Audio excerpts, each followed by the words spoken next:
Hi guys, and welcome to the Shrewsbury Biscuit. I forgot to put us on the screen then.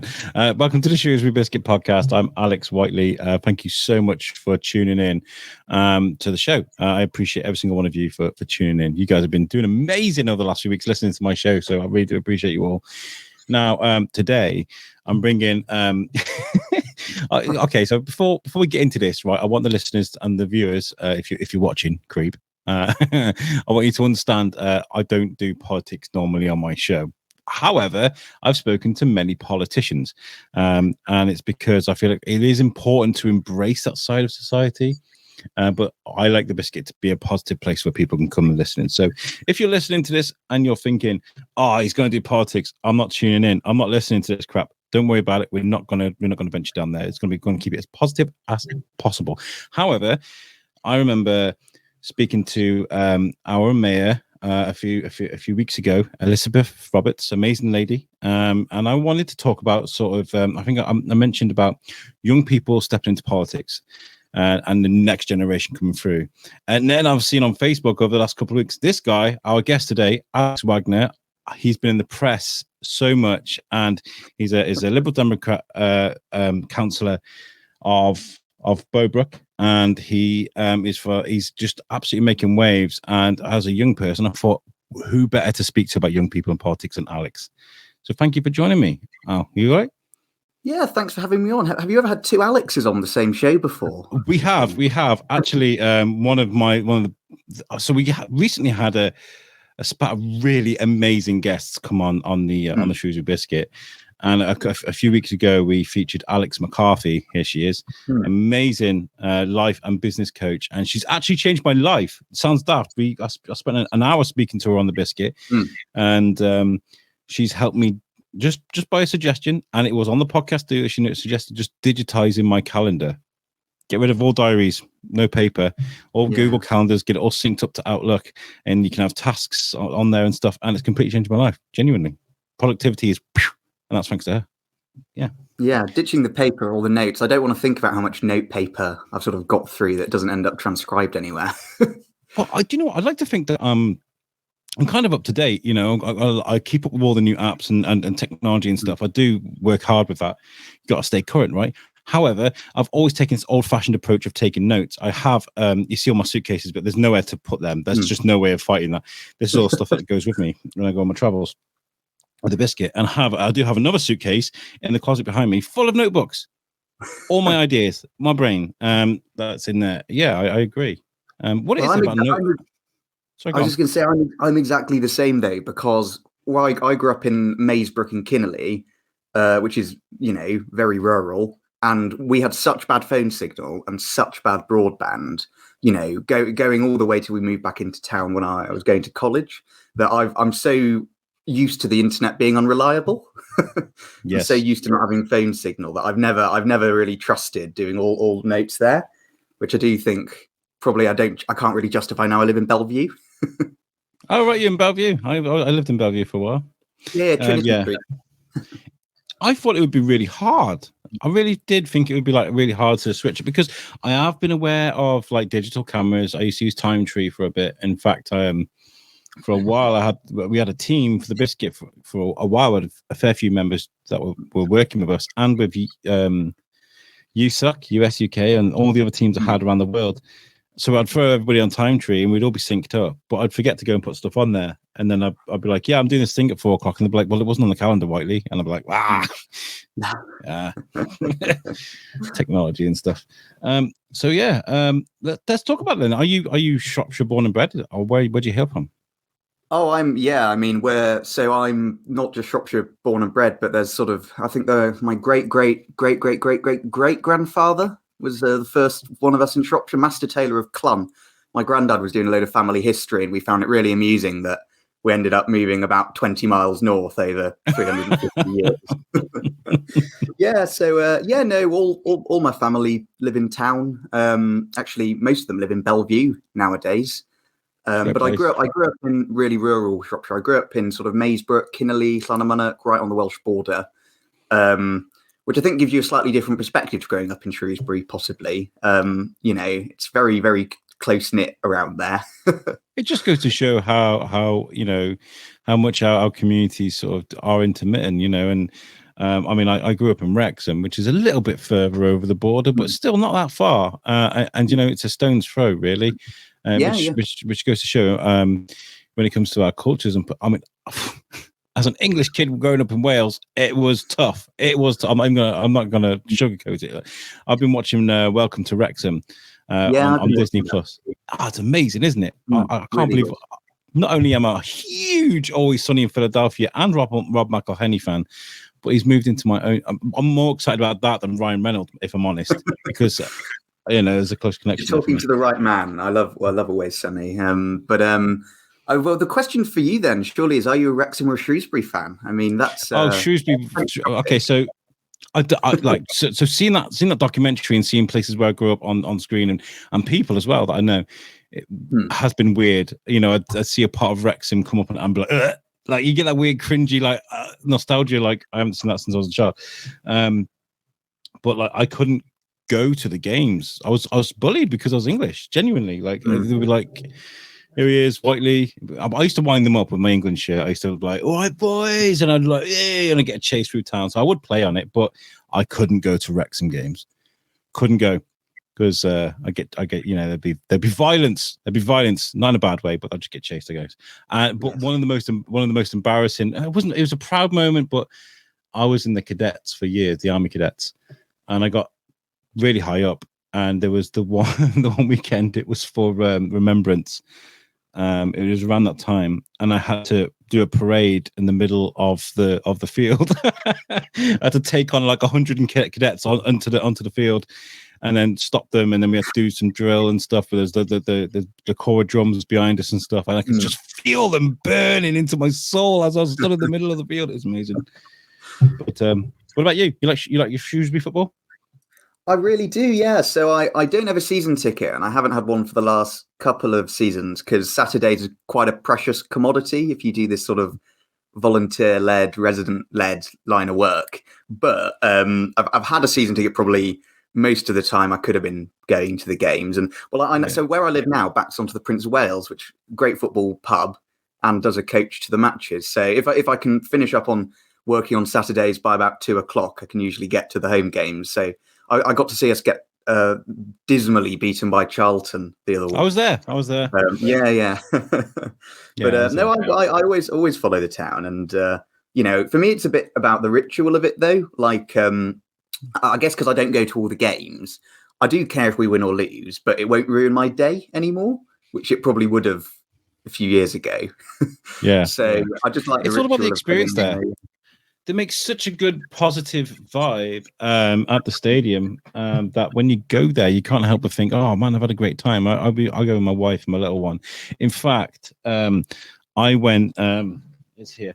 I went where I don't have a Shrewsbury top. I don't have anything that resembles it, but I like my NFL. So I walked into the stadium wearing this, which is my Vikings top. And I went in the pub on the stadium, and the wry looks I got from wearing that was just hilarious. But I don't care. I'm there to have fun and enjoy time with my family. Exactly.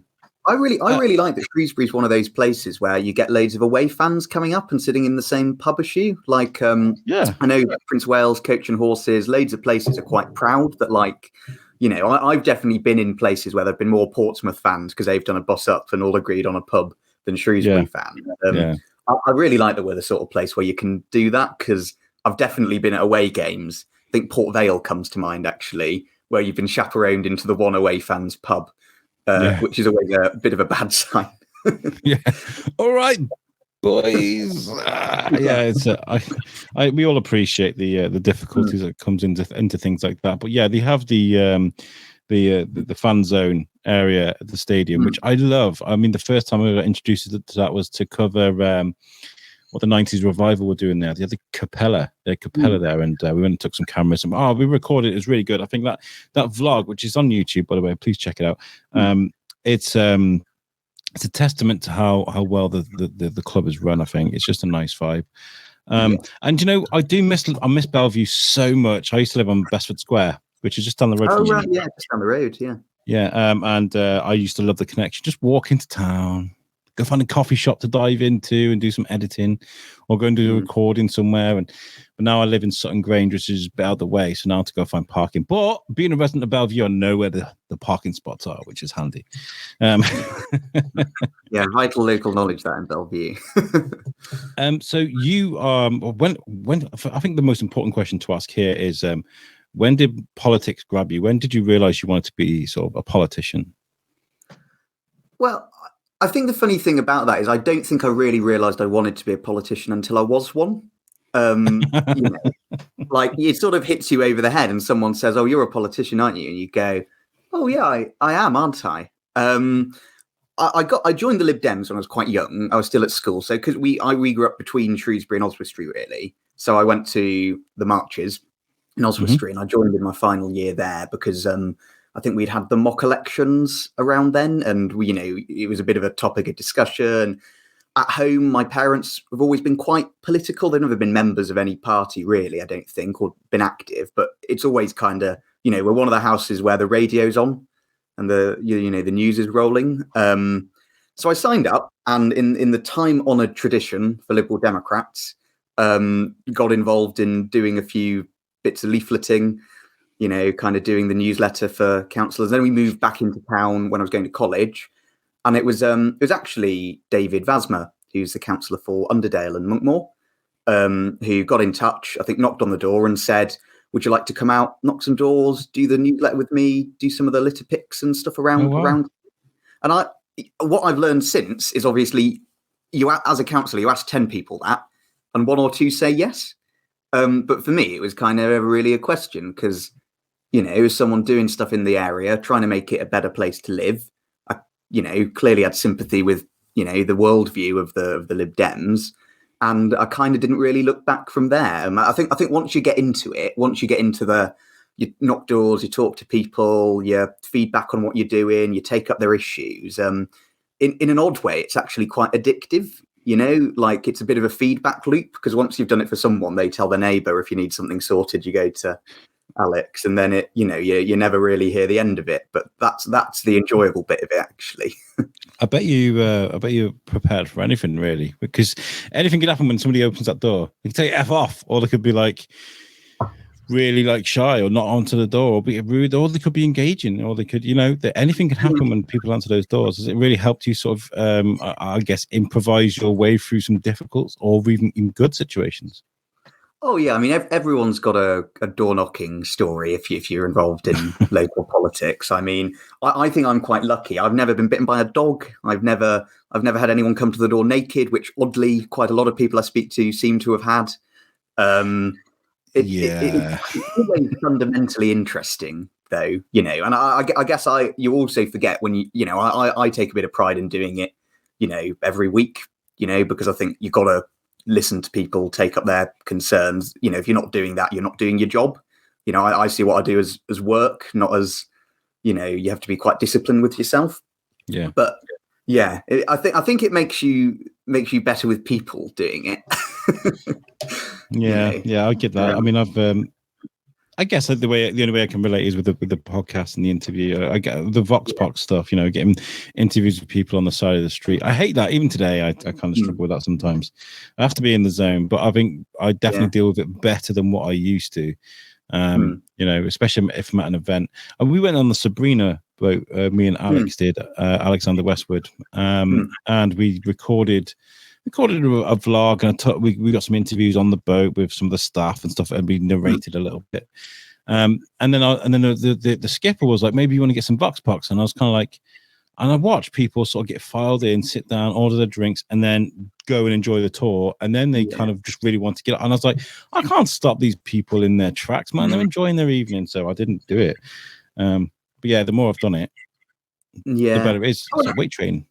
And I take the philosophy of, like I do it because I think it's an important bit of the service. Like if you're electing a councillor, you've got to expect to see them when there's no election on and expect them to be doing stuff. And if people are not at all interested in talking or just aren't interested in politics or local politics, fine. Like I can't blame them at all. I've done my bit. They're not interested. Move on to the next next house. More often than not, people are quite nice and interested. I think people are pretty good around here and pretty locally aware and kind of want stuff to be better, which is the best bit of it. I think do you think it helps at the moment that the world is so dire? That the people, there's so much negativity going on at the moment, and but I think it's really bizarre that we're trying to fight for general healthcare. I think it's really just. I feel like I'm like, are we gone past caring for people's lives? And like, what's going on right now? Because let's try and get into a GP to try and get anything involved. I mean, I've always had positive experiences with the hospital, but I very rarely go. I've been for blood tests and things like that, and in and out, no problems. But I know that there are genuine, serious issues. And then there's the whole closing. What is it they're trying to do? They're trying to make it a super hub. Yeah, they're trying to sort of put them all in the same building. Yes, that's right. The GPs put them all together, which they did in Telford, and I don't think that it got a very positive response. If I'm right, well, they've kind of done it up in Halscott as well, just with 2. Which ended up merging, which I think has pretty low satisfaction. The healthcare for me is pretty close to the number one campaigning issue in Shrewsbury and in the rural areas near it. I think it was Rob Park, who's a GP who co-founded Riverside, who said that Shropshire's health is in the 4th division. Like the provision we get is a lot worse than what other even nearby counties get. If you call an ambulance, even if it's category 1, it's most of the time it's missing targets. It can be, and if you have a stroke, the waiting time can be over an hour, which is insane. NHS dentist provision, good luck getting into an NHS dentist if you're not already registered with one. Almost none of them are actually taking new patients at the moment. GPs are trying to move them all to the central site. I just don't see an answer to the access questions there. Like I don't see how that circle can be squared. Local GP provision, family doctors, quite important to people. It's why people move to certain areas even, like you can't just take it away. I think there's a lot of people at the moment with sort of genuine horror stories from their visits to the GP. I've spoken to so many people.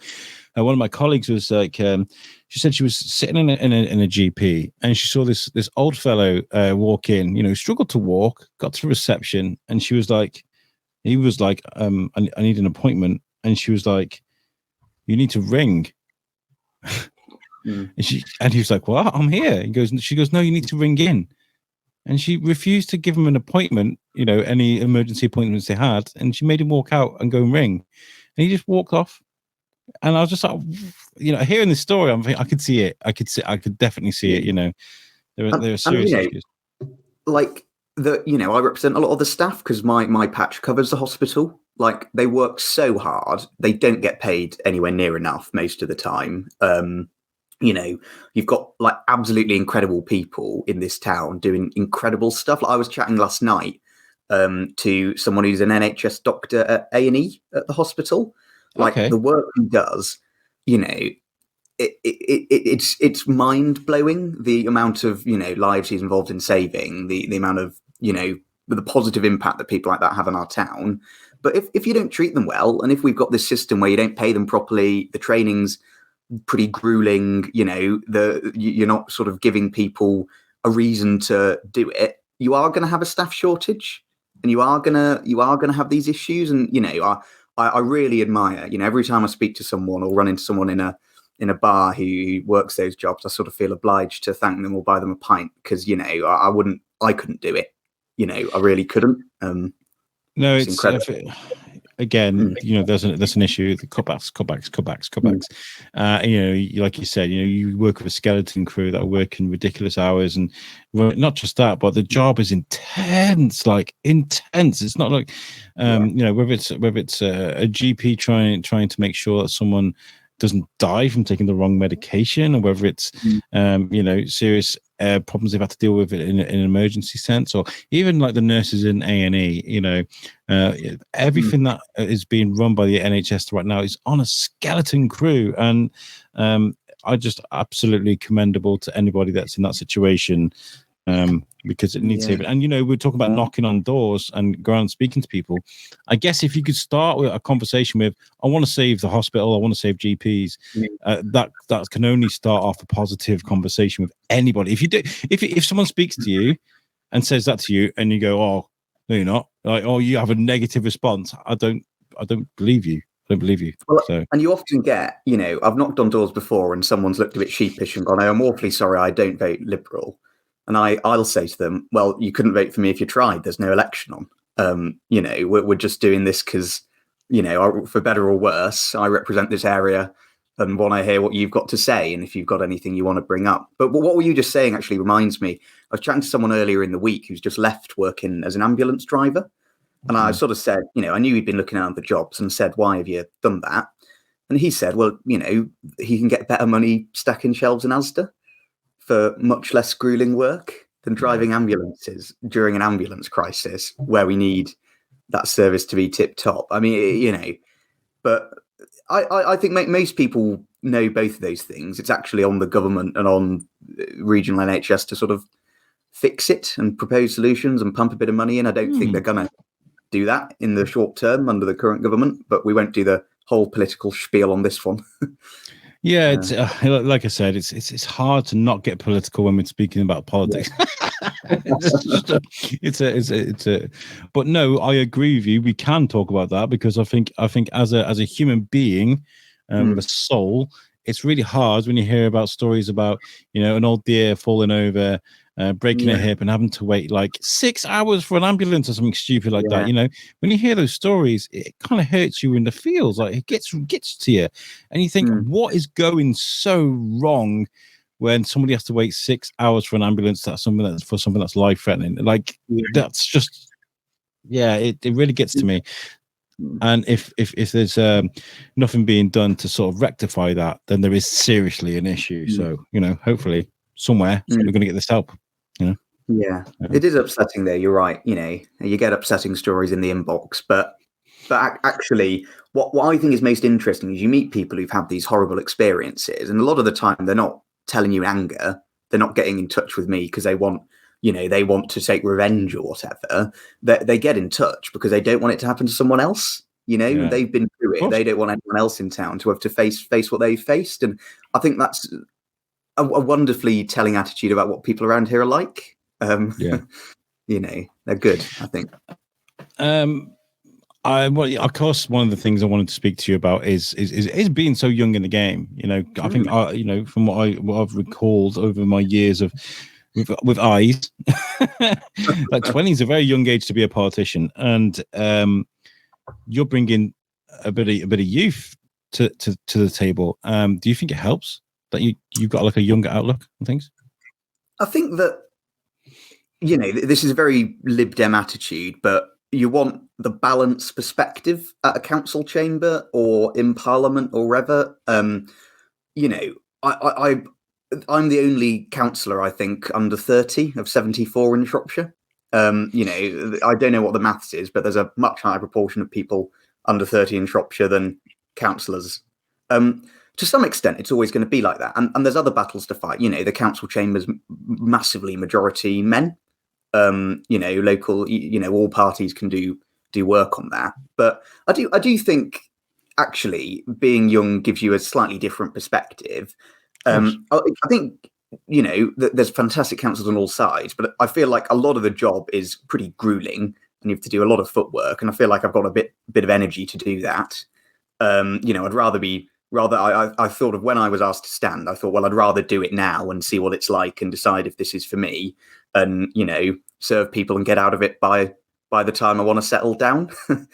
But then, you look at some great people in politics over the years. I'll be the same age as Charles Kennedy at the general election when he first got elected, and he, went and led the anti-Iraq war protests, served his home constituency for 35 years.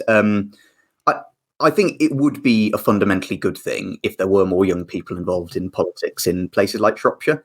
I think people don't know it's an option, though, almost. You don't see it very much. Also, as well, I feel like we are living in a completely different world now. Like the world has completely changed, and whether you want to look at things from a positive or a negative point of view, people's outsets have definitely changed. The way people live has 100% changed, especially with the things like social media, Instagram, Snapchat, TikTok. The way people taking information has changed, which of course affects the way people can give out information. It's all different now. And you were born like into this. I'm 36 years old. There's only 16 years between us, but like I still feel like I'm part of the generation that was kind of evolved with the technology, whereas the politicians that are kind of like of a more dinosaur age, closer to dinosaurs than this technology. With all due respect, sorry guys, but springs. Who put springs on a microphone stand? I feel like you are more equipped to deal with the life of today in certain respects. Would you agree? Oh, it's such a hard question, that, because there are colleagues of mine on the council who are much better technical councillors than I am. Like I take a pretty different attitude to most councillors. I, as I see it, if you're a councillor, if you're an MP, you're not important. You're there to do a body of work. You're there to do a job. You're there to represent your residents. You're there to do it on behalf of other people, not yourself. And I think that actually that's quite an old school model of public service, really. Actually a lot of the older councillors are the ones who understand that best, especially if they've been doing it for such a long time that, they're kind of they kind of know the ins and outs of it and know how to trip the council up and hold it to account. But I think you could, if you were interested in doing stuff in your community and you're just about egotistical enough that you're willing to stomach having your face on loads of leaflets and bits of paper and boards, which is the weirdest bit of it all, whatever age you are, you should do it, because there aren't enough people involved in local politics. Like, there need to be more people doing more things, driving the standard up across the board. If you fight an election campaign and lose, you tend to make your opponent better. That's democracy. You tend to raise their game as well. And we, as Lib Dems, we're always happy. Anyone from any background who wants to get involved, come along, see if you agree with us, see if you want to do stuff. Like, I'll certainly do everything in my power to get people elected if they're any good. I was up in Harlescott the other day knocking on doors. I've been out in Sutton. I've been out in Baston Hill. I trying to support really good people, just trying to do stuff where they live. I think the youth thing helps and has detractions in probably fairly equal measure. Do you ever waltz into the comments section on Facebook when because like I said at the beginning of the show, you've been there's been a lot of press about you, which has been nice to see. I think it's a positive thing. But do you ever take a look at those comments? Do you have to? Yeah, I think you do. And I my attitude is you've got to face the heat sometimes. Like, you're never always right. You're never always making the point the way you should be making it.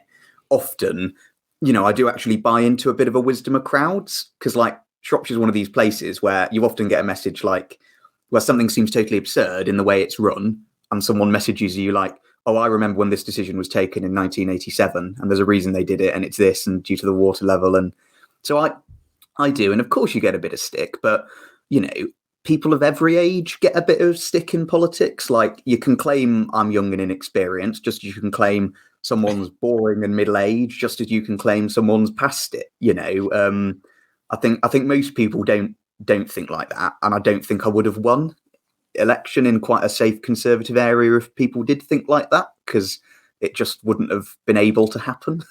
Well, the Beatles achieved everything they achieved before they were 26 years old. So you can't say that wisdom can't come from young people, because it does. And Alex Ferguson's United.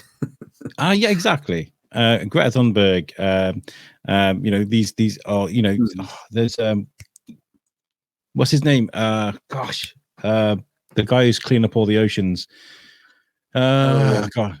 His name. Boyan Slat. There you go. That's his name. Boyan Slat. He created that machine when he was 16 years old. The idea of it, and now he's got them all around the world, and they're cleaning up the horrible plastic reef thing they've got in the ocean. He's cleaning that up. So young people are great. And I guess a summary might be, we live in a democracy where you can vote on whatever reason you want to vote. I generally think there are bigger issues in how old the candidate is. There are a lot of things spinning around at the moment. If you're going to vote on stuff like that, during the election campaign, we do a lot of leaflets, we do a lot of literature. We try and go quite hard as Lib Dems. I got one person on the doorstep once say to me, "I'm not voting for you because you put far too much paper through my doorstep, through my letterbox." And I sort of went, "Well, you can vote on that grounds, but you're talking about voting for an election which is, going to decide millions of pounds of taxpayers' money. Is that really your number one?" Which I think they've sort of accepted, really. But QR codes are the way forward. I think QR codes. We've got. I produced, guys, listeners. You may not be aware. You may be aware, but I produced some audio tours that are placed all around Shrewsbury. There's one at the bottom by the train station, which leads into the castle. There's one by St Mary's. There's one at the top of the Cop. They're everywhere. The little round blue squares. There's one at the bottom of Grope Lane as well. So it's the wrong side of Grope Lane. Should be given. And there's a QR code. And if you scan that QR code, you'll get an audio tour. You get introduced by me, my voice, but it's all produced, and it's some of Shrewsbury's finest historians talking about that certain area of town. And you can go on these free walks. QR codes are amazing, and I'm definitely going to be invested in using them with a biscuit going forward because put a poster up somewhere, scan it, boff, you got an episode of the Shrewsbury Biscuit going for you. Yeah, how amazing would that be? Sorry, procrastination. But no, I did see one of the comments. The reason why I brought that up is there was a lady who I know, I won't name, but her comment was, I think I'm paraphrasing now, but the quote kind of went, "But you have no life experience. What would you what would you say to that?" Because it was, I looked at that comment and I thought, "Oh, what if he sees this? This kid's 20. You got no life experience." Funny when I got in, yeah. Well, I probably do have less life experience than some other people, but again, you vote on issues, don't you? You vote on what people are going to do for you, what they're showing. Again, I think one of the more inspiring people in politics I've known of is Charles Kennedy, who was, Lib Dem leader and fought the Iraq War, and he got elected in his home seat at 23, which by pure coincidence is the exact age I'll be fighting my home seat. If people want to vote on stuff like that, they are welcome to. We're a democracy. I hope that I can prove them wrong. I hope that I can show that I've got what it takes to represent them. I hope that I'm doing a lot of hard work on the council. I hope that I'm getting people's views across properly at Shire Hall and to our MP and to all sorts of government institutions. If people can't see past that, that's up to them. But I'm doing everything I can, and I'm even growing older as fast as I can. Yeah, and I think people are either, people can just be good at what they do. They just can be. I mean, it just sometimes it doesn't matter. I mean, a bit of experience is really important. But like you said, you've had that experience of going around doors, speaking to people, and that's what I feel. That's my ideal vision of a politician: is someone who just sits on the doorstep and speaks to Mary about her issues. What have you? You went to the doctors and you waited so long. Oh my gosh, maybe we can do something to help. And someone that really just listens to people. But of course, politics isn't all that clean cut. It's hard, isn't it? And do you see a lot of the bad stuff that's going in politics and think, yeah, that's terrible, this needs cleaning up, sort of thing? I mean, it must be horrible for you to see. Well, my philosophy is really simple. I listen to what people have to say, take up their issues and campaign on them. And it's so easy for councillors, for MPs to get to Parliament, to get to Shire Hall, to feel important, to have their photo taken, get their pass, wear their nice suit, swan around and go to the free dinners and breakfasts and everything you're offered. And that's not really what I'm about. I don't really see the point in any of that. What I do is a job. It's a service. I hope people appreciate it. I don't think that the job of a councillor or an MP is to feel important. They're not that important. Your constituents, your residents are important. The NHS doctor I was talking to is a lot more important than I am. The nurses who run the hospital, the bin men who have to get up at 4 a.m. to make sure that the town isn't covered in rubbish, they do much more than I will ever do, and anyone in politics will ever do, to make Shrewsbury a good place to live. The farmers who make sure that our land is properly maintained and that we've got food on the table. Like, if you're going into it thinking you're important, you've already got totally the wrong end of the stick, in my opinion, and it cuts across all parties. I very much see my job as being Shrewsbury's man in the council rather than the council's man in Shrewsbury, if you like. Oh, nice. That's good. And have you got friends in different parties? Can you do that? I mean, like, I've friends and politicians. I'm friends with Julian Dean, who's from the Green Party. Phil Gillam, he's a good friend of mine. He's Labour, and of course Elizabeth Roberts. We make good friends. Yeah, absolutely. And I think if you're not doing that, you're wrong. I hate seeing you see on Twitter or whatever those never kissed a Tory shirts. And I just think I've got friends from literally every party. And I've got friends who work for other parties or have been elected for other parties, got friends who are Conservatives, who are Greens, who are Labour. After I got selected, I got a congratulatory message from someone who I know is a member of UKIP, who lives in my patch. Oof. But just just cares about the area. Obviously I couldn't disagree with his politics more, but cares about the area, knows that we're doing a good work. Just thought he'd drop me a line. I've got no qualms about that. And again, I think if you're going into politics and you're thinking that your team is right all the time and the other teams are wrong all the time, and you've got to go out and bat for that, I just think you're not quite getting it. And most ordinary people don't think, like, most ordinary people have a political steer, but they're kind of open to voting for basically anyone if they prove themselves. Like, the last general election showed that, where all these old Labour mining towns voted Conservative. It can kind of happen quite quickly. I'm kind of weirdly become a UK correspondent for a radio station in America. Big shout out to Matt Connaughton and Jenny Coffey as well from Matt Connaughton Unleashed. They have a show in New Hampshire in America. It's Manchester. And they were... first of all, they wanted me to speak about Rishi Sunak. They wanted me to ring, and I was like, I don't really do politics, but okay.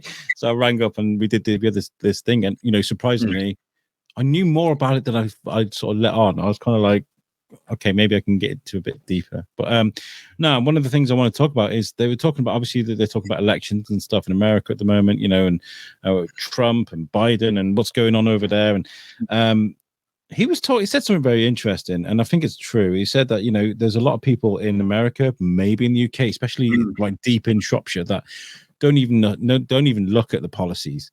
They're just blue, or they're red, or they're green, and they just vote for them anyway. They don't care what's going on. They just stick with the same person because it's in their creed or part of their family policy. I don't know, or whatever it is. But people will just vote for who they vote for because that's who they've always gone for. Weird, right? Yeah, and I think that as a Liberal Democrat, it's a bit different for us because, the North Shropshire by-election in December last year kind of showed that seat had been Conservative since 1832, and it voted Lib Dem last December. I think that because of the way our electoral system works and because of the way the media portray it, it's often portrayed as a sort of Labour v Tory, red v blue fight, a bit like Democrat v Republican in the States. Whereas in the UK, I think where Liberal Democrats work really hard and prove themselves, you get as many people from both sides of the column. My Bowbrook was the safest Conservative seat in Shrewsbury, and now it's the one with the biggest Lib Dem majority. We are quite good as a party. I think we've got a much higher vote ceiling. There's much more people who will kind of willing to consider voting Liberal Democrat because we're in the middle than will consider maybe going all the way to Labour and all the way back to the Conservatives. And, that is quite a big switch for people, especially if you've been one way for a very long time. You're voting for who? Who? Yeah, exactly.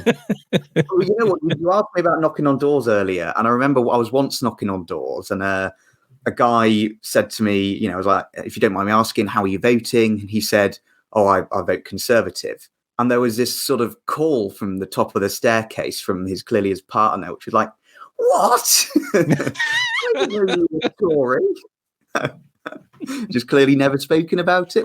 But that's how most people are, isn't it? Or a lot of people, why would you talk about that stuff? It's kind of your own business.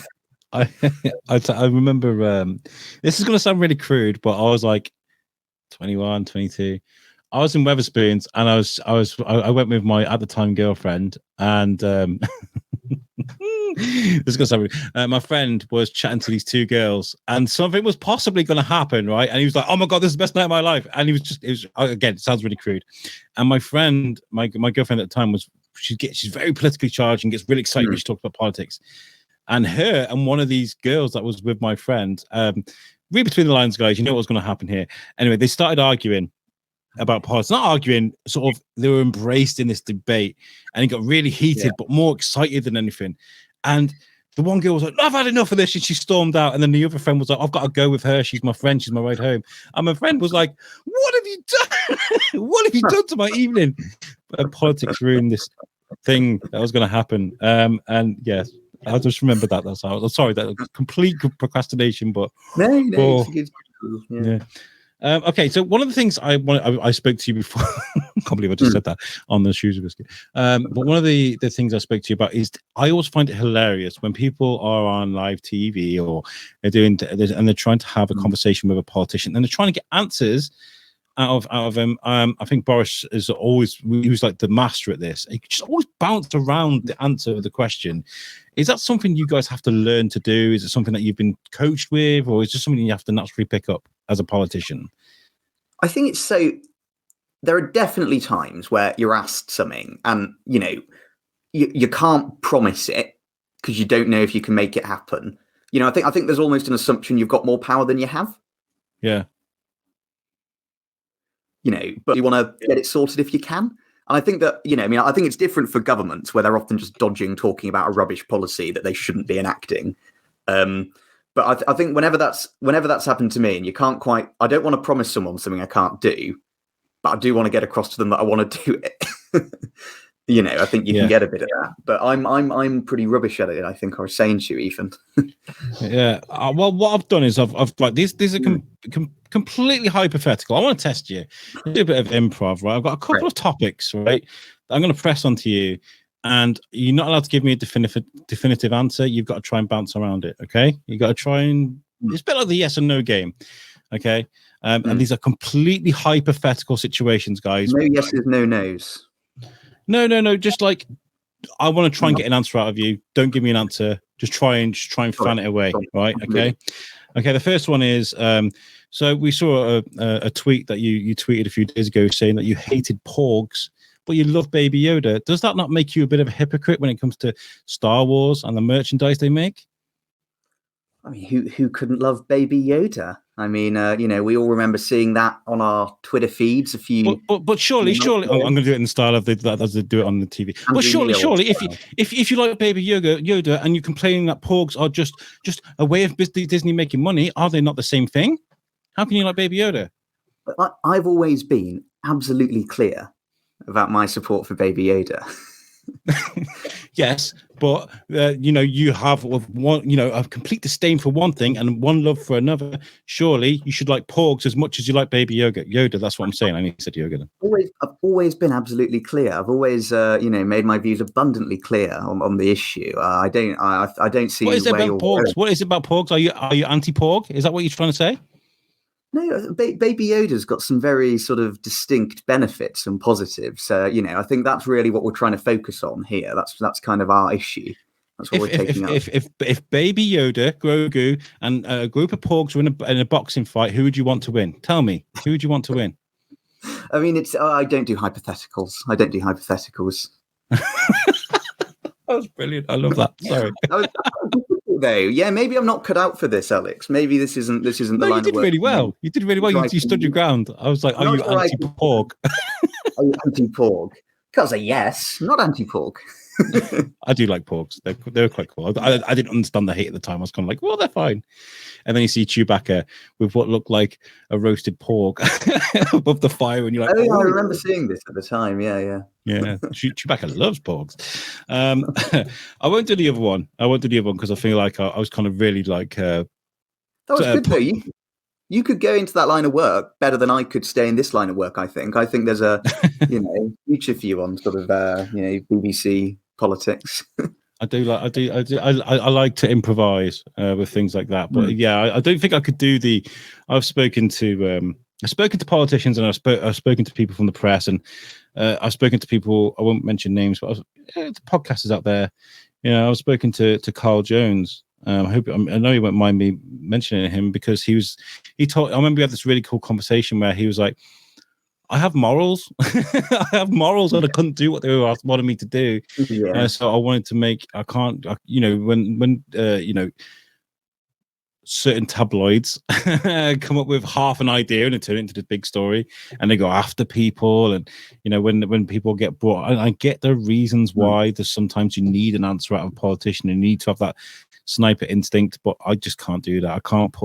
I feel sorry for people that are in that situation. I do think that things like I've been absolutely clear, or I don't do hypotheticals, are the sort of, Liz Truss was saying that a lot towards the end.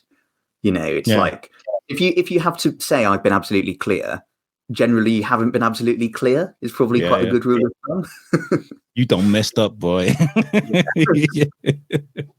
What did you find out? What did you think about this? What have you, as a politician, that's obviously done, you must have done your research, and you've seen how things have gone, these great leaders of the country, or however way you want to look at it. And we've had this debacle, this horrible thing that's gone on with the Tories, one after the other, one mess after the other. Do you worry about modern day politics? Yeah, I do. And I think it's kind of hard not to, whatever your leanings are. Like, it's not a particularly popular point to make, but stability, when you're running public services that affect millions of people, is really important. Like, you can't, going through this many education secretaries or health secretaries, we've gone through 3 health secretaries in a year. We've gone through more education secretaries than that in the year. Mm-hmm. Like, schools, the NHS, all these key services, like they need direction. They need to know that the government has got a plan. It's implementing a plan over time. Here are the deadlines, because, change can't happen overnight in those sort of sectors. What I think is the most sad thing, I know this is meant to be upbeat, is that, former Home Secretary could refer to like Roy Jenkins, who sort of decriminalised homosexuality, a great statesman of his era. Or it could refer to one of the 4 Home Secretaries that we've had in the last couple of years who've gone in and out like a revolving door. It's kind of demeaned those offices a bit. They used to mean, I think, more than they do, because of what's gone on over the last few weeks and months. And actually, as a country that relies on soft power and prestige, that is a bit sad. I feel like we need a strong voice, a strong liberal voice. This is the one thing that really, really, really annoyed me with all the stuff that was going on between Corbyn and I think he said Trump then, Boris. Not during that time. Well, there's not much difference, I guess. But no, during that time, you needed someone strong to be like, no, we do this for the people, or you're wrong.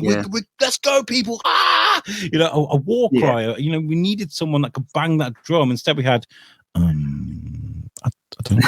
don't think that's a good idea, actually. And I was like, come on, where are we going? Let's do this, and we didn't get it. Yeah. And I feel like there's so much negativity going on right now, especially when it comes to, socialism and what's going on in the world right now, whether it be race, whether it be gender, whether it be sexuality, healthcare.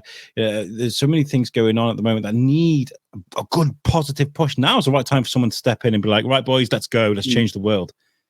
I hope so. And on a very little local scale, we want to be a bit of a change choice, really.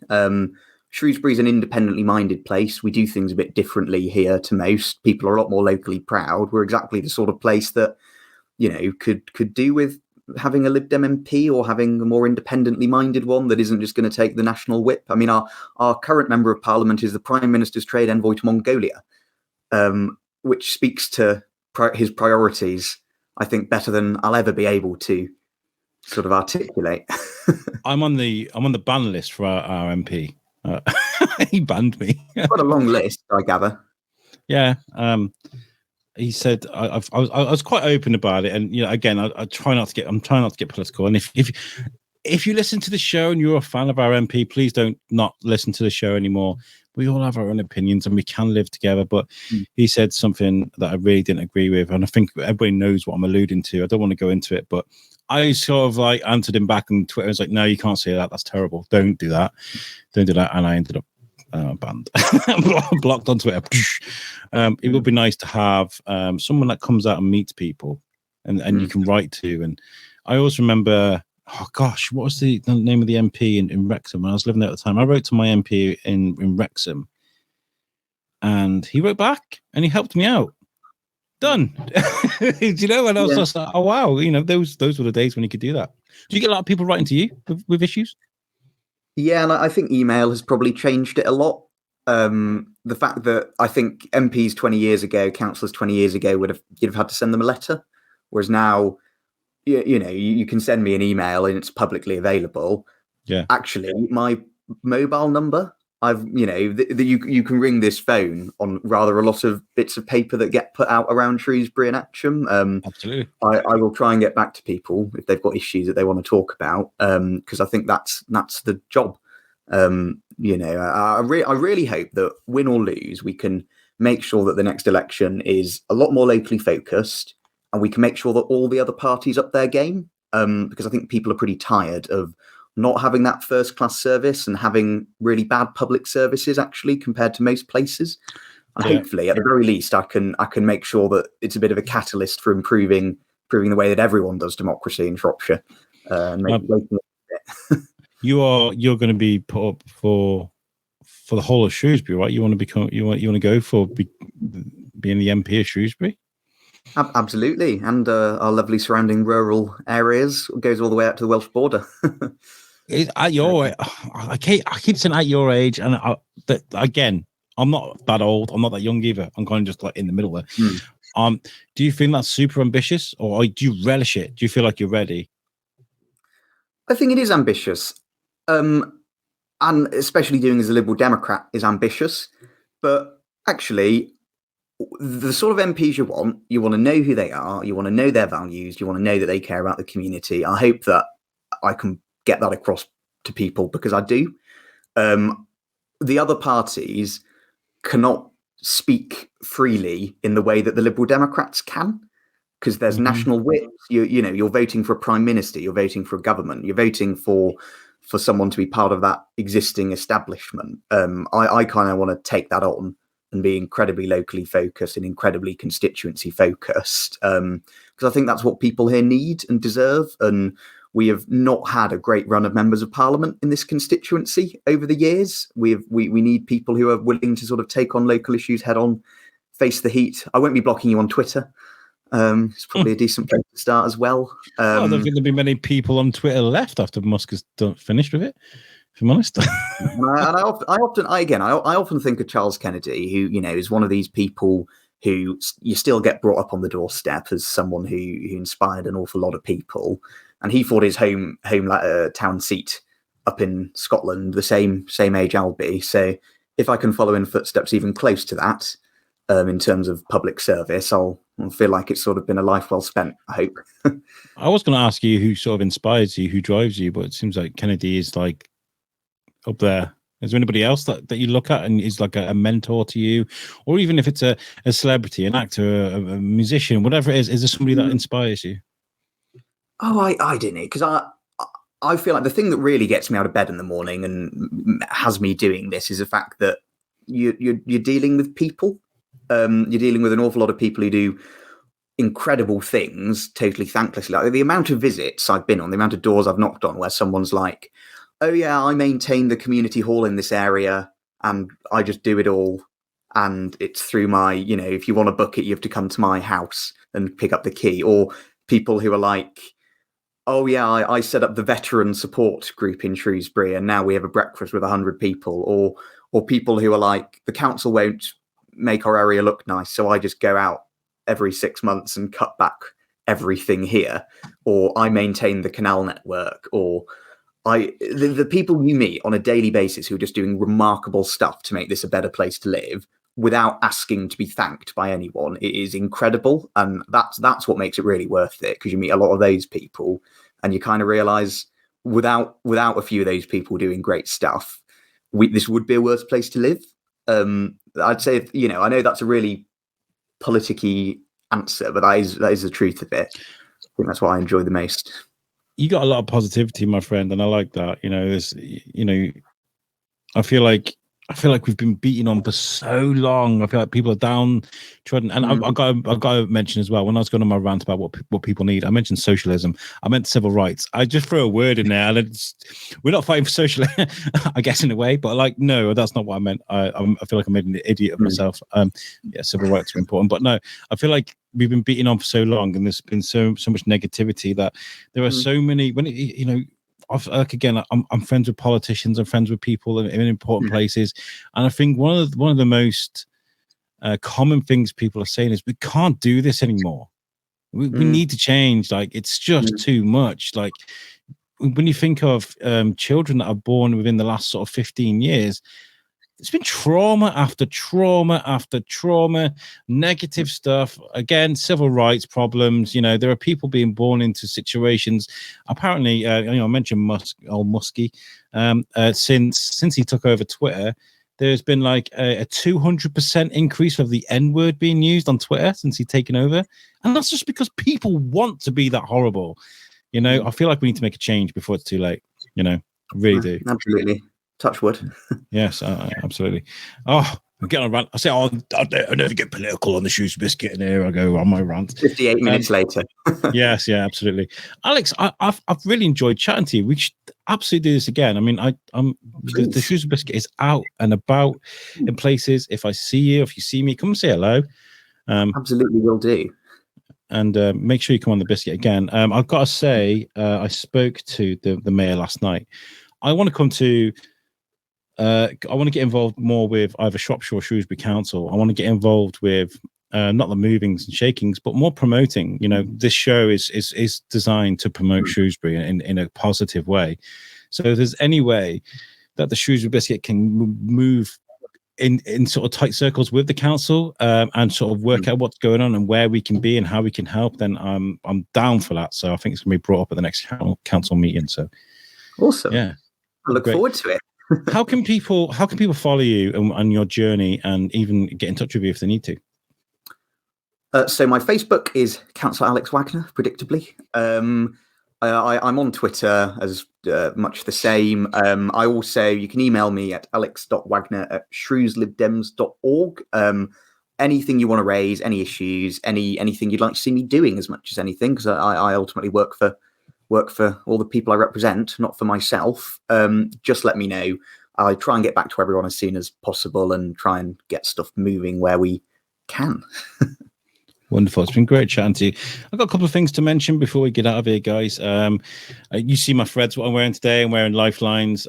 Usually I've got a Lifelines drink with me. I got coffee because it's been one of those mornings, folks. But Dave Hamlet, who runs Lifelines, thank you so much for the threads. It's not an energy drink, it's a hydration drink. It's actually really good. It's we did Pod Aid a while ago, 24-hour live podcast, and that kept us going. And it was not, like I said, it's not an energy drink. It's a drink with lots of vitamins and lots of good things that keep it going. So thank you so much to Lifelines. Also, I mentioned Alex McCarthy at the beginning of the episode. She was one of she's just a breath of fresh air. It's one of those people I got awestruck halfway through. I apologize for no reason. Do you ever do that? Do you ever have a conversation with people and go, sorry? It was one of those moments where I felt so insecure, but that's because I was so awestruck by her. I've got a little clip of the, I hope you don't mind me showing this, Alex, a little clip of the podcast with her. If you've not listened to it, this is the first thing she said to me a minute and 24 into the podcast. Take a listen to this. I'm part of a clique of people that can tend to be quite thirsty when it comes to, if you're doing your thing, you've probably seen a lot of podcasters that are going, listen to my show, and they're everywhere, and they post their links everywhere. It's, and it's one of those things where I try and make a presence of myself without becoming a nuisance, if that makes sense. Do you think there's a fine line between that?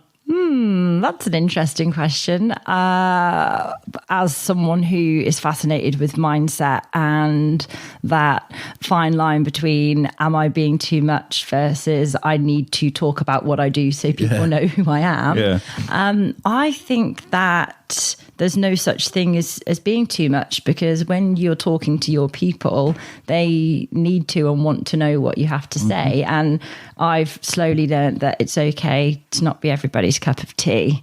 And as long as the people that are my cup of tea are in my audience and liking it and hearing it. Is it a case of weaning out the people that don't want to be there and bringing in the people that do? Yeah, and I feel like the more you show up and the more you talk about your thing and the more you put it out there, you will attract and you will repel.